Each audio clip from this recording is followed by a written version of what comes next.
Mainit ngayon ang usapan tungkol kay Chainlink dahil tila papalapit na siya sa isang napakalagang resistance level na $16.38.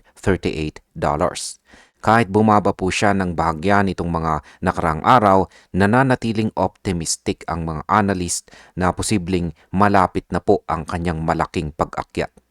Sa video na ito, pag-uusapan po natin ang mga technical signals, opinions ng mga analyst at kung bakit may ilan na naniniwalang si Chainlink ay maaring umabot pa sa $100 bago matapos ang taong ito. Ngayon ay simulan po natin sa ating unang katanungan kung ano po ba ang kasalukuyang kalagayan ni Chainlink sa market.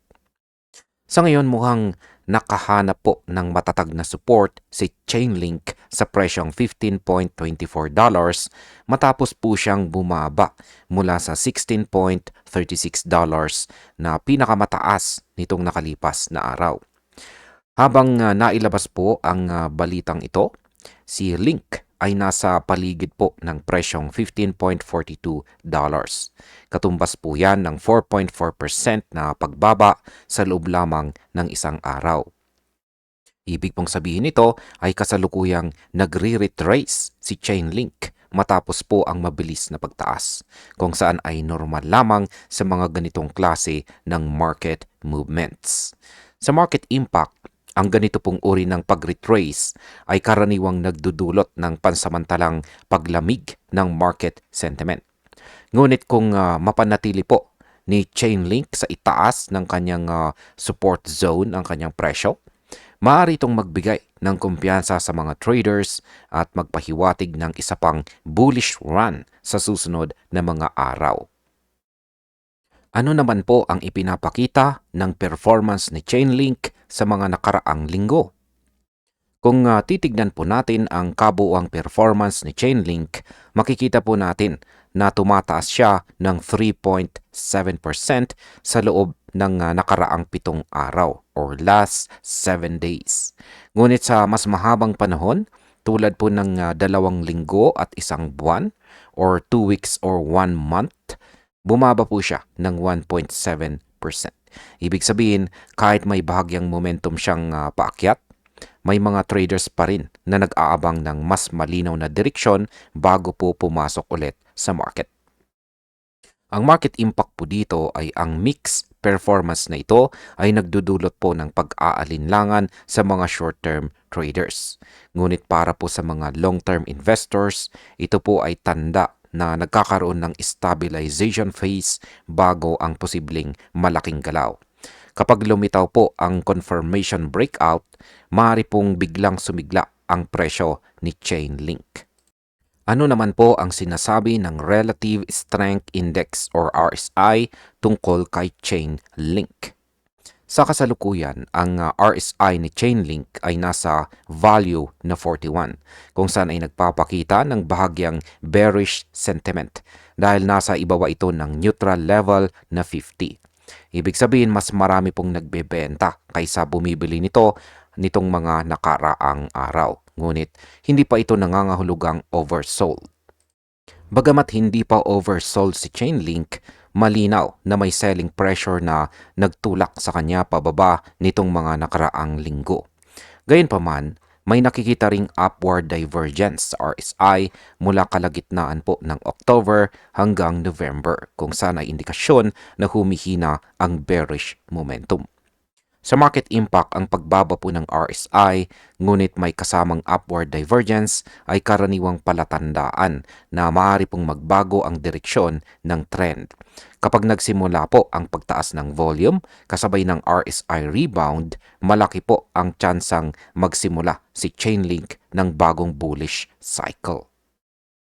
Ano po ang pananaw ng mga analyst tungkol kay Chainlink? Ayon po sa mga eksperto, halo-halo ang pananaw sa galaw ni Chainlink. Halimbawa, sinasabi ni Analyst Ali Martinez na ang presyo sa pagitan po ng $13 hanggang $26 ay isang no-trade zone. Ibig sabihin, sa loob ng range na ito, mas maiging huwag munang gumawa ng malalaking galaw dahil walang malinaw na direksyon ang market. Sa market impact, kapag tumagal po si Chainlink sa loob ng no trade zone, mananatiling maingat ang mga traders. Ngunit kapag nagkaroon po ng breakout sa itaas ng $26, ito ay maaring magbukas ng mas malaking oportunidad at ituring ng market bilang signal ng major uptrend. Sino naman po ang mga bullish sa hinaharap ni Chainlink at bakit? Yan, samantala si Investor Jordan dito ay nananatiling sobrang bullish kay Chainlink. Ayon sa kanya, matagal na niyang nakikita si Link bilang isang monster in the making. Ibig sabihin, naniniwala po siyang si Chainlink ay kasalukuyang naghahanda para sa isang napakalaking pagsabog ng presyo.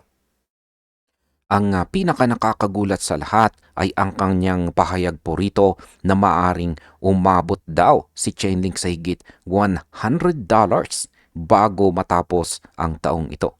Kung mangyari ito, aabot ito ng higit 500% growth or paglago mula sa kanyang kasalukuyang presyo. Sa market impact, ang ganito pong klase ng prediction ay may kakayang mag-boost ng market confidence. Kapag nakita po ng mga retail investors at institutional traders na may ganitong optimistic na pananaw, posible po silang magparami ng positions kung saan ay magdudulot ng pagtaas ng demand at posibleng paggalaw pataas ng presyo. Ngayon ay ano naman ang susi sa pag-akyat ni Chainlink sa $16.38 na resistance? Ang susi po sa muling pag-akyat ni Chainlink ay ang pagbasag sa resistance level na $16.38. Kapag nalampasan po niya ito, posibleng magsimula ang bagong bullish leg. Pero kung mabigo po siya rito, maring manatili muna siya sa sideways na range. Sa market impact, ang matagumpay po na pagbasag sa $16.38 na resistance ay magbibigay po ito ng malakas na signal sa mga traders na nagsisimula na ang susunod na wave ng pag-akyat. Sa ganitong sitwasyon, natural po na tataas ang trading volume at posible ring ma-trigger ang mga buy orders mula sa mga malalaking institutions. Ano naman po ang posibleng scenario kung magpatuloy ang bullish sentiment? Kung magtagumpay po ang breakout ni Chainlink, maaaring lumampas po siya hindi lang sa $16.38 kundi siya po ay tutulak papunta sa mas mataas pang levels gaya po ng $20, $25 at posibleng $30. Sa mga ganitong scenario, tataas po ang interest ng mga institutions at maaring maging mas aktibo ang mga whales sa paggalaw ng presyo. Sa market impact, kapag nakumpirma po ang breakout, ito ay maaring magbunsod ng chain reaction ng pagbili sa buong market. Ang mga traders na dating nag-aantay ng malinaw na direksyon ay papasok po muli. Kaya posibleng makakita tayo ng sustained rally. At bilang panghuli, ang masasabi ko naman po tungkol dito ay sa kabuuan ay kitang-kita po na si Chainlink ay nasa critical na yugto na kanyang paglalakbay.